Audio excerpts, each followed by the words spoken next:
Boa tarde, bem-vindo a mais um programa da Aliança Evangélica Portuguesa. Nestes últimos dias, o tema que mais tem estado na atualidade é, sem dúvida, o coronavírus. Esta epidemia, que foi detectada em dezembro na China, já provocou mais de 118 mil infectados em todo o mundo, dos quais mais de 62 mil já recuperaram.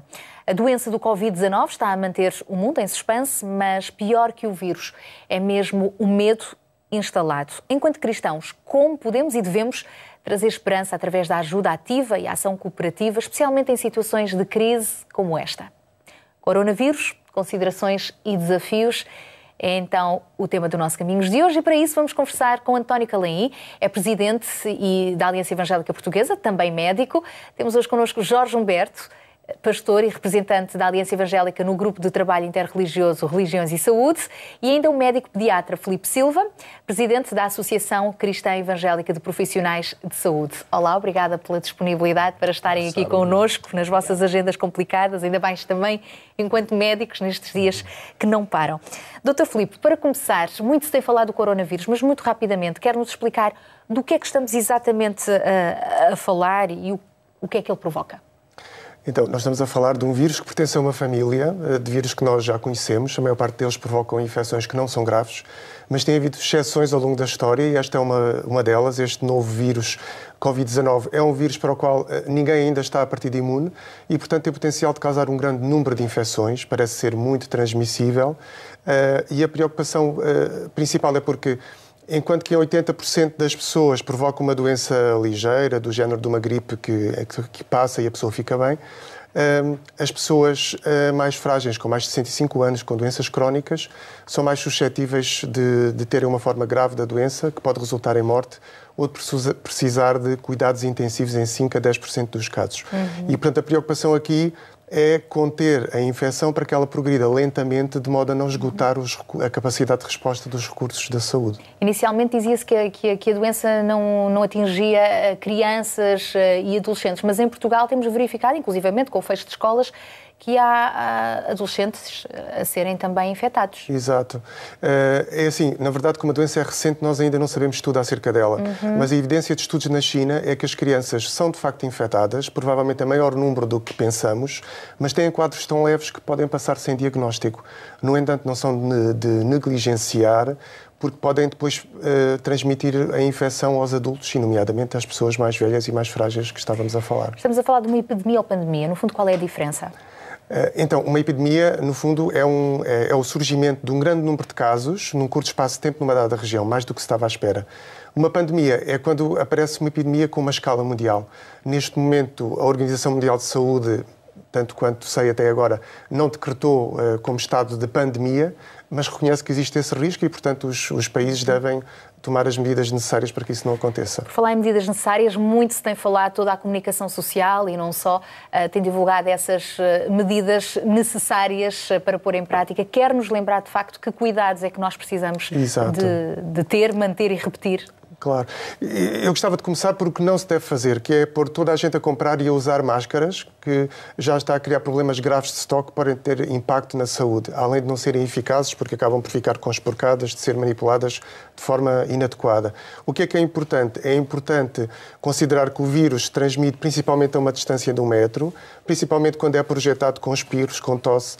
Então, é extremamente importante as normas de etiqueta respiratória, de tossir para um lenço, para uma manga, a higiene das mãos que se falou, feita como deve ser, com todas as partes da mão, dura cerca de 20 segundos, com sabão, não é obrigatório usar gel com álcool. E é muito importante que as pessoas que tenham sintomas, nomeadamente febre e tosse, febre e dificuldade respiratória, possam procurar o apoio da linha da Saúde 24 para receber orientações em vez de ir diretamente aos hospitais e centros de saúde e também de terem o cuidado, por respeito cívico, de evitar zonas onde estão outras pessoas que podem ser contagiadas, essencialmente. Estas são as normas gerais, portanto, da DGS.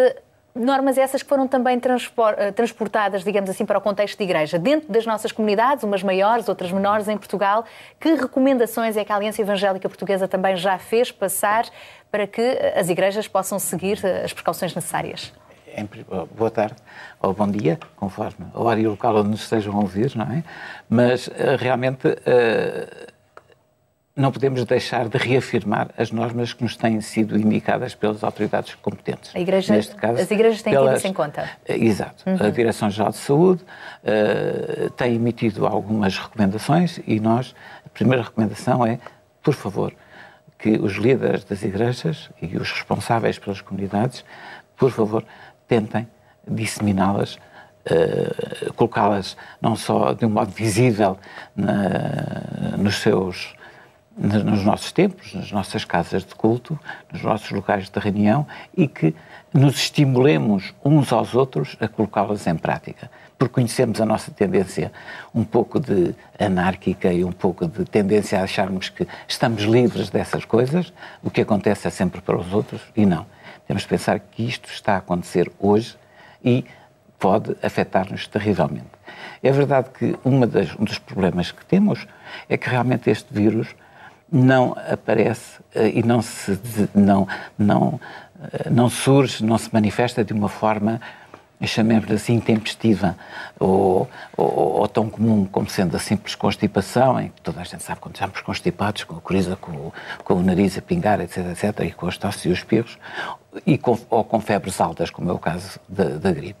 Ou seja, este vírus manifesta-se muitas vezes nas fases iniciais através da tosse e dos espirros, e são sintomas e sinais que muitas vezes são subavaliados e que são desvalorizados.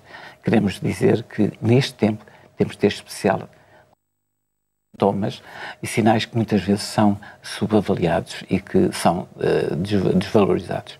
Queremos dizer que, neste tempo, temos de ter especial cuidado com isto. Até porque este vírus tem especial efeitos em relação às nossas populações mais velhas. E nós sabemos que na nossa sociedade europeia, estamos aqui em Portugal, a nossa população envelhecida é muito grande. A taxa é muito grande. Não é sem razão que Lisboa, por exemplo, tem uma das taxas mais altas de pessoas na terceira idade nas cidades europeias. Sabemos que esta é uma realidade que vivemos. E por isso também uma das recomendações é as pessoas idosas nesta altura resguardarem-se, e pessoas doentes ou em situação mais fragilizada não devem ir aos cultos, não devem ir às igrejas? Por exemplo, terem esse cuidado, até porque muitas vezes são pessoas que já estão afetadas por outras situações, por outras doenças, diabetes, por exemplo. Muitas vezes há uma maior percentagem de pessoas que são diabéticas, não é? Ou já tinham a genética, mas devido a muitos problemas isso se manifesta de uma forma muito mais grave. Há mais multipatologias, como é evidente, por causa da idade, e temos de ter especial cuidado com eles. Sabemos também que as pessoas mais velhas são muitas das nossas comunidades, especialmente as mais pequenas e no interior, e sabemos que esta é uma realidade das nossas igrejas evangélicas, em que há uma percentagem grande de pessoas da terceira idade. Por isso, tendo em consideração esta situação, por que não resguardá-las um pouco mais enquanto esta epidemia estiver nesta fase tão crítica?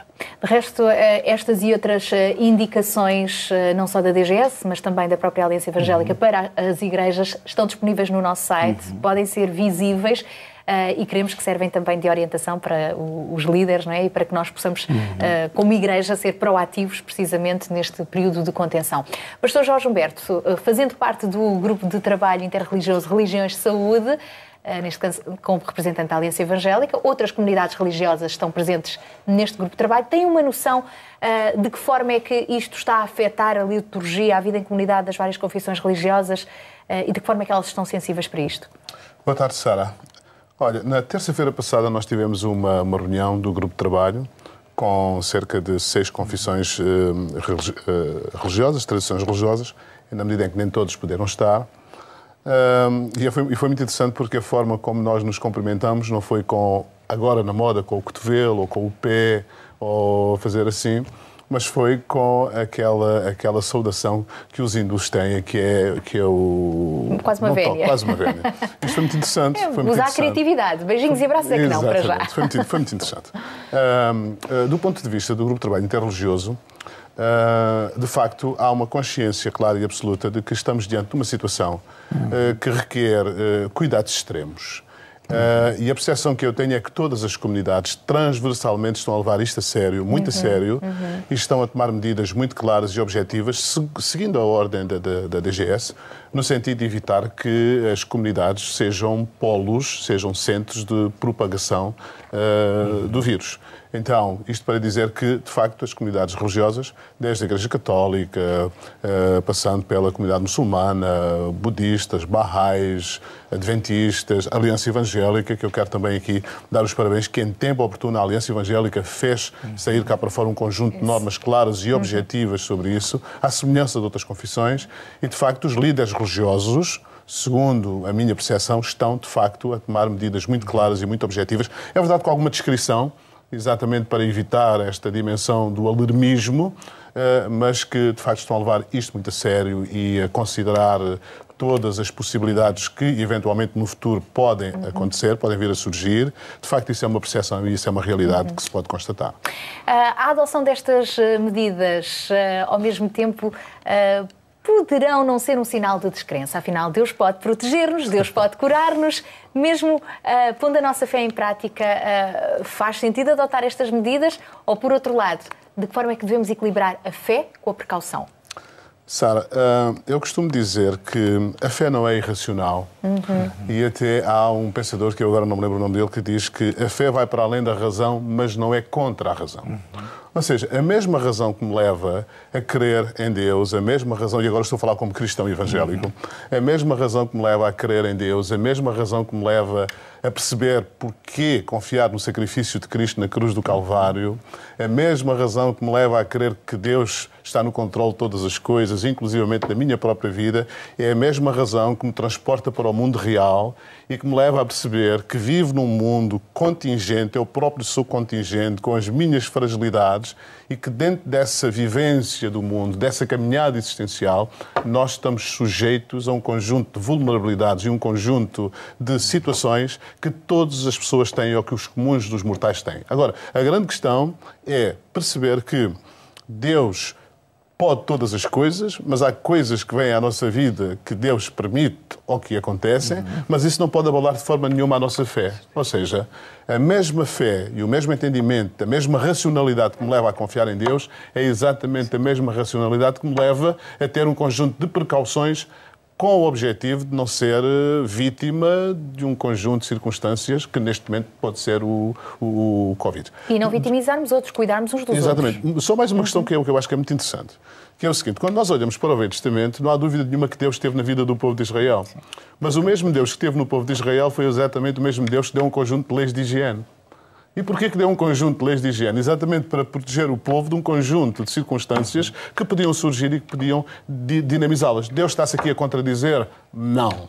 Deus faz a sua parte e os homens têm que fazer a parte dele. Então nós, enquanto cristãos, pode ser um atentado à nossa fé fazer exatamente ao contrário. E aí não é fé, aí é estultícia ou outra coisa qualquer. Porque a fé é providente, a fé leva-nos a ser cautelosos, a fé leva-nos a agir em conformidade com aquilo que são as diretrizes. E eu, conhecendo o nosso povo, conhecendo os nossos líderes, conhecendo determinados discursos, encorajo fortemente os nossos pastores a não se escudarem numa fé irracional e ilógica diante de um contexto destes. Devem ser precavidos e seguir as orientações no sentido de não permitir que as suas comunidades fiquem expostas a situações de risco. Dr. Calim, inclusivamente se for necessário fechar igrejas? Sim, a palavra de Deus é bem clara quando nos diz que as autoridades, elas próprias são ministros de Deus. E não quer dizer que vamos obedecer às autoridades se elas estiverem a dar-nos indicações e ordens que contradigam aquilo que a Bíblia nos recomenda. Mas estamos a falar, quando as autoridades zelam pelo nosso bem comum, com certeza que nós devemos obedecê-las. E se elas nos dizem para termos atenção a isto, mais aquilo, mais aquilo outro, vamos fazê-lo. A própria Aliança Evangélica, neste caso, socorreu-se não só da ACEPS, mas também de uma especialista em infecciologia, porque entendemos que a própria DGS, como é evidente, e as autoridades de saúde pública, tendo a visão do geral, por vezes não têm a atenção ao particular, neste caso às próprias comunidades. Por exemplo, a Direção-Geral de Saúde não ia dar indicações específicas sobre a toma da ceia do Senhor, esta toma em que vamos todos, na maioria das igrejas, buscar o cálice e o pão. Também em relação a isso, a Aliança Evangélica das recomendações. E a recomendação estão expostas, não é? Penso que elas serão apresentadas agora no fim do programa, tem a ver com a toma do pão, porque normalmente nas nossas igrejas, as nossas igrejas evangélicas, caracterizam-se pela toma do pão e do cálice e do vinho. E tudo isto são símbolos. Nós não somos, não acreditamos na transubstanciação, nem na consubstanciação. E nesse caso, por exemplo, sugerem ao ministro que está a proceder à distribuição do pão e da ceia usar luvas. Usar luvas e na preparação dos próprios elementos terem esses devidos cuidados, não é? Que são os cuidados, ao fim de tudo, de higiene. Exatamente. E muitos deles nós acreditamos até que serão cuidados que existirão para o futuro. E se calhar vão-se perpetuar, é verdade. Todos, de alguma forma, poderemos transformar o mal em bem e tirarmos algo de positivo depois desta crise. Mais uma vez, estas e outras indicações estão disponíveis no nosso site da Aliança Evangélica. Dr. Filipe, uma vez que também é pediatra, tem sensibilidade deste assunto com as crianças, como é que os pais devem abordar esta questão junto das crianças sem alarmismo? Eu penso que é importante que os pais expliquem de uma forma adaptada à idade e ao nível de linguagem da criança a questão dos micro-organismos, das doenças e da educação sobre estas medidas de higiene e de etiqueta respiratória que ensinem a lavar bem as mãos, naturalmente poupando a criança de uma ansiedade excessiva. Algumas crianças de natureza mais ansiosa poderão precisar mesmo de ser tranquilizadas e asseguradas para não atingirem níveis de ansiedade patológicos em relação a isso. Por outro lado, também reforçar que se a Direção-Geral de Saúde ou o Delegado de Saúde recomenda àquela família uma quarentena, é mesmo para cumprir. E quarentena não é andar a passear na rua, não é? É estar mesmo em casa, como foi recomendado, resguardado, até realmente ter indicações em contrário.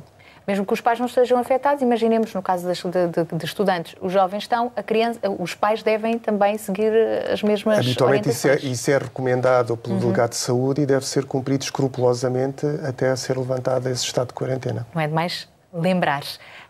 Professor Jorge Humberto, também há quem diga que pior que o vírus em si, o vírus coronavírus, é o vírus do medo, não é? Como é que nós devemos então também lidar com o medo, mais uma vez, enquanto cristãos? Claro. Quando nós estudamos psicologia, sabemos que há 3 tipos de medo. Há o medo razoável, normal, que toda a pessoa tem, imagina o que é uma vida sem medo. Depois há o medo exagerado e depois há o medo irracional. E diante destes quadros de epidemias e por aí fora, depois de todo um conjunto de informações que acabam por circular marginalmente, e as redes sociais hoje são especialistas tanto no melhor como no pior, as pessoas acabam por não valorizar o que se diz oficialmente, mas para valorizar mais aquilo que se ouve dizer. E uma coisa é aquilo que se diz oficialmente e todos os dias parece que saem boletins a informar sobre a situação que o país está a viver. E outra coisa é aquela informação que corre paralelamente. Ora bem, o medo, toda a gente sabe que o medo cega. Toda a gente sabe que o medo impede-nos de pensar, impede-nos de refletir, impede-nos de reagir, impede-nos de ter ações lúcidas e conscientes. E neste momento, diante do cenário que estamos, com a informação que está a circular, e é uma circulação objetiva, clara, ponderada, lúcida, eu acho que a pior coisa que nos poderia acontecer é sermos tomados por um pânico de medo que levava-nos a tomar atitudes absolutamente irracionais. Há uma coisa que é verdade. Enquanto cristãos, imagina o que é eu não ter um medo normal de atravessar uma estrada. Qualquer pessoa tem esse medo, porque isso é natural, é intuitivo. Agora, ficar preso na passadeira com o medo de passar a estrada, quer dizer, não tem sentido, isso é um medo irracional. Mas aqui muitas vezes também está a acontecer o medo até da própria morte. A pessoa está a encarar, olha, mais se calhar para as vítimas mortais do que para os números dos que já foram curados. A Sara está a levantar uma outra questão que nós cristãos temos de trabalhar, porque nós vivemos numa sociedade com pânico de morte, que desumaniza a morte, que estigmatiza simboliza a morte e que a sociedade em geral, sem Deus, pense desta forma, até se justifica. Agora, uma sociedade cristã e cristãos evangélicos que tenham também, estejam enquadrados nesse paradigma, de facto, não se justifica. Então, que palavra de esperança é que temos neste contexto? A minha palavra é muito simples. Há um salmo que diz que se não for o Senhor a vigiar a cidade, em vão vigia a sentinela. E às vezes há pessoas que pegam neste texto e dizem não. O que é importante é o Senhor vigiar e o papel do sentinela não interessa. Não. O que nós encontramos ali é um trabalho conjunto. Deus vigia, mas o sentinela tem que fazer o seu trabalho. Ou seja, nós, enquanto cristãos, podemos estar absolutamente tranquilos, seguros, que a proteção de Deus está sob a nossa vida, mas se por alguma circunstância nós formos infectados por esse vírus, há um conjunto de medidas terapêuticas que funcionam e funcionarão com certeza, que nos irão ajudar a ultrapassar. E, em última análise, se as coisas se tornarem complexas, complicadas, temos que confiar que Deus é poderoso para tocar os nossos corpos, Deus é poderoso para agir na nossa vida. Agora, não podemos, de forma nenhuma, tornar disto uma questão mística, irracional, sem sentido e sem objetividade. A nossa confiança, em última análise, tem que estar em Deus. E é isso que tem que nos fazer repousar e aquietar. Na saúde ou na doença, não é? Em qualquer circunstância. Em Jesus. Em qualquer circunstância. Estamos mesmo a terminar. Dr. António Calaim, tempos de crises como estas são também oportunidades para orarmos uma ferramenta, usarmos uma ferramenta poderosa que é a oração. A oração. E isso, sem dúvida. Orarmos não só uns pelos outros, por aqueles que nos dirigem, para que o Senhor nos dê não só conhecimentos e técnicas que as coloquem ao serviço e também termos, digamos, uma palavra amiga e não estou a falar num aperto de mão nem num beijinho nesta altura. Haverá tempo em que voltaremos aos nossos gestos esperemos que sim, que somos um povo caloroso e de afetos. Calorosos, mas com os nossos olhos, com a nossa expressão corporal, vamos, enfim, estimular-nos uns aos outros às boas obras. E isto é para ser feito neste tempo e para a glória do Senhor e para a bênção daqueles que nos rodeiam. Muito obrigada aos três por terem estado aqui à conversa connosco. Pela primeira vez na história, de facto, estamos a enfrentar uma epidemia em tempo real, com as notícias ao segundo a darem-nos conta do que se está a passar com o coronavírus. O medo e a insegurança, já vimos, instalaram-se, mas nós cristãos não nos devemos deixar levar por este turbilhão. Sem entrar em alarmismos, mas com toda a transparência e sensibilidade que a situação exige, devemos seguir cuidadosamente as recomendações que nos têm sido dadas e confiar também em Deus. Aliás, a fé é um recurso fantástico para criar uma boa coexistência bem-sucedida, mesmo em tempos difíceis. Em Jesus Cristo encontramos fé, amor e esperança. E confiando em Deus, temos força e serenidade para nos voltarmos para o próximo de uma maneira especial, sobretudo para as pessoas sozinhas e doentes, e este é o tempo. Corona, já agora fica a saber, significa coroa, então vivamos na certeza e esperança de que não é a doença que reina em nós, mas sim Cristo. A propósito, fechamos hoje com o tema Confio em Ti. Vamos fechar de uma forma diferente com este tema musical, com Ruth e Rubem Alves, um tema que faz parte do projeto Salmos. Voltamos a estar consigo na próxima terça-feira na RTP2. Deus o abençoe. Vamos confiar em Deus. Até lá, se Deus quiser.